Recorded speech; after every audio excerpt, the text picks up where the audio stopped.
ნახეთ საკმაოდ ემოციური კადრები დღეს თბილისის საქალაქო სასამართლოდან და გადაწყვეტილება, რომელსაც ელოდით თუ არ ელოდით, მას შემდეგ რაც მაგალითად თუნდაც გიორგი ახობაძის განაჩენი გამოცხადდა, მაშინ ითქვა, რომ შემდეგი გადაწყვეტილებები უფრო უკეთ ცხადყოფდა, ეს იყო ერთი მოსამართლის გადაწყვეტილება თუ სისტემამ გადაწყვიტა ასე მიუდგეს აი ამგვარ საქმეებს.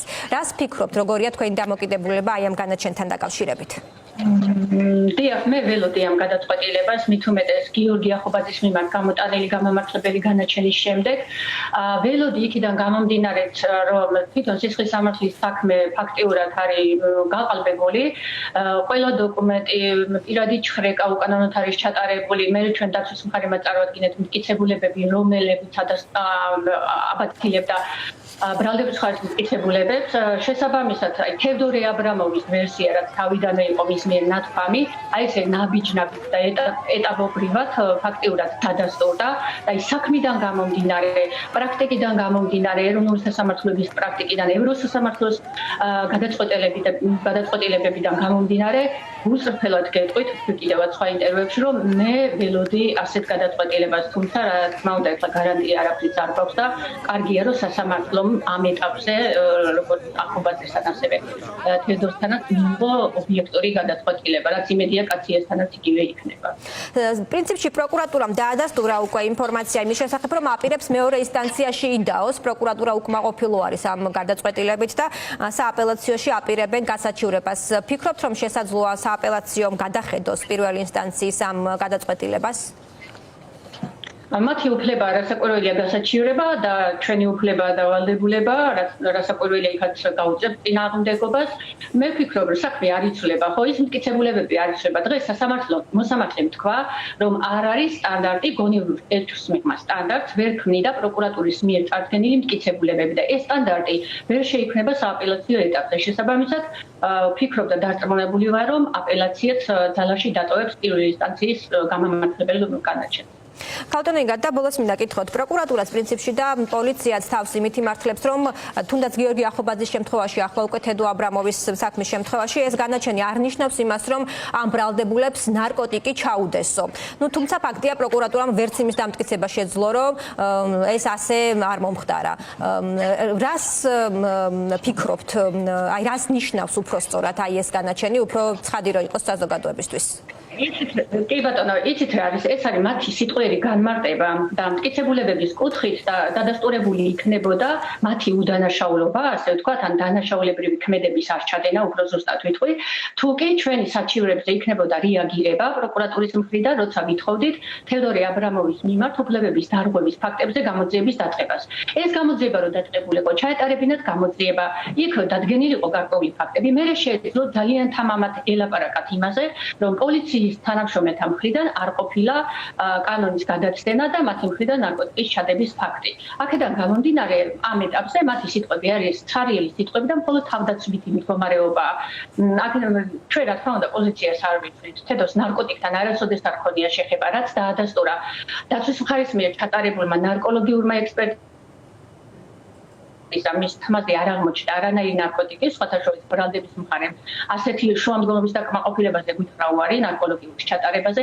ასევე დაადასტურა დაცვის მხარის მიერ ჩატარებულმა ექსპერტიზამ, დაქტილოსკოპიურმა ექსპერტიზამ, საიდანაც გამოჩნდა, რომ იმ ნარკოტიკის შესაფუთ მასალაზე არანაირი დრილოვანი ქარგა არ იყო, 45 სანტიმეტრის სიზულენტაა და შესაბამისად ლოგიკურია, ხო, თუ ადამიანს შემხებლობა აქვს, აუცილებლად რაღაც უნდა დარჩენილიყო. და ასევე დაადასტურა თედოს ვერსია, ჩვენს მიერ დანიშნულმა და ჩატარებულმა ბიოლოგიური ექსპერტიზის დასკვნამ თედო თავიდან ამბობდა, რომ ეშხეთ გამომისვეს, რომ სავარაუდოდ პირის ცხრიდან ეს ნერვი უნდა გადაეტანათ ნარკოტიკის შესაფუთ მასალაზე. ჩვენ ჩავატარეთ დავნიშნეთ უბრალოდ შესაბამისი ექსპერტიზა სამხარაულის ექსპერტიზის ბიუროში და აღმოჩნდა, რომ თევდორეს ვერსია იყო სიმართლე, იმიტომ რომ შესაფუთ მასალაზე აღმოჩნდა ნერწყვი და არა სხვა რაიმე ბიოლოგიური მასალა. აქედან გამომდინარე, ჩვენ ის ვარაუდები, ის არგუმენტები თავისთავად ისევ გვაქვს, რომ იქ იყო პოლიციის თანამშრომელთა მიერ უკანონო ქმედებების განხორციელების არაერთი ფაქტი და როგორც მოგახსენეთ, პროკურატურის და პოლიციის პოზიცია არის მხოლოდ და მხოლოდ სიტყვები და თავდაცვითი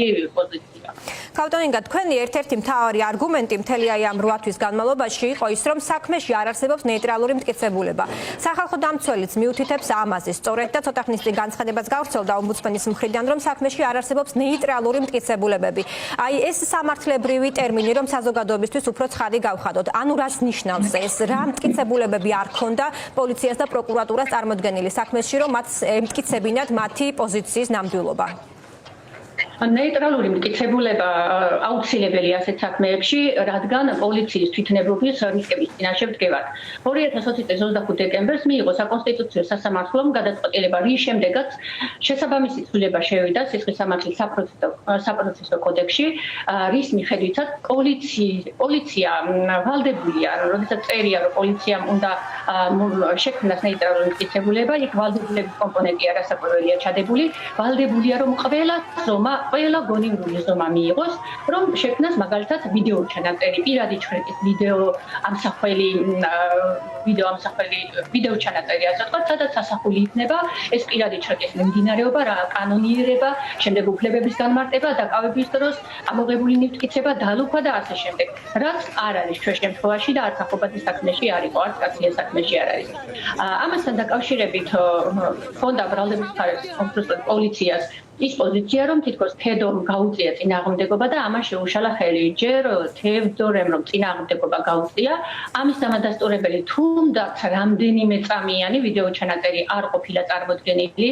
3 პოლიციელი იყო თითქოს ადგილზე, მაგრამ დაცვის ხარისხის მოწმეების განმარტებით იყო 15-მდე პოლიციელი. შესაბამისად 15-მდე პოლიციელიდან ერთ-ერთ შეეძლო აბსოლუტურად თავისუფლად გადაღება, ხო?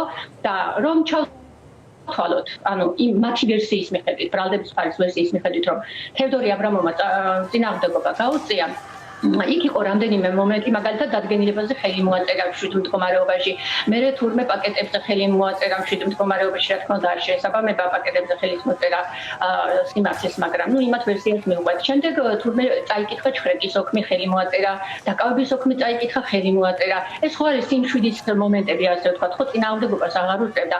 ამ დროს ხო შეიძლებოდა რამდენიმე წამიანი ვიდეო ჩანაწერის შექმნა, მაგრამ ესეც არ შეუქმნიათ, ხო? ანუ ლავირების საშუალებაც ჰქონდა პოლიციის თანამშრომელს, თუ კი წინააღმდეგობას უწევდა მესამე პოლიციის თანამშრომელიც ხომ იყო, ხო? შეეძლო ჯერ ჩხრეკის ოქმი შეეძლო,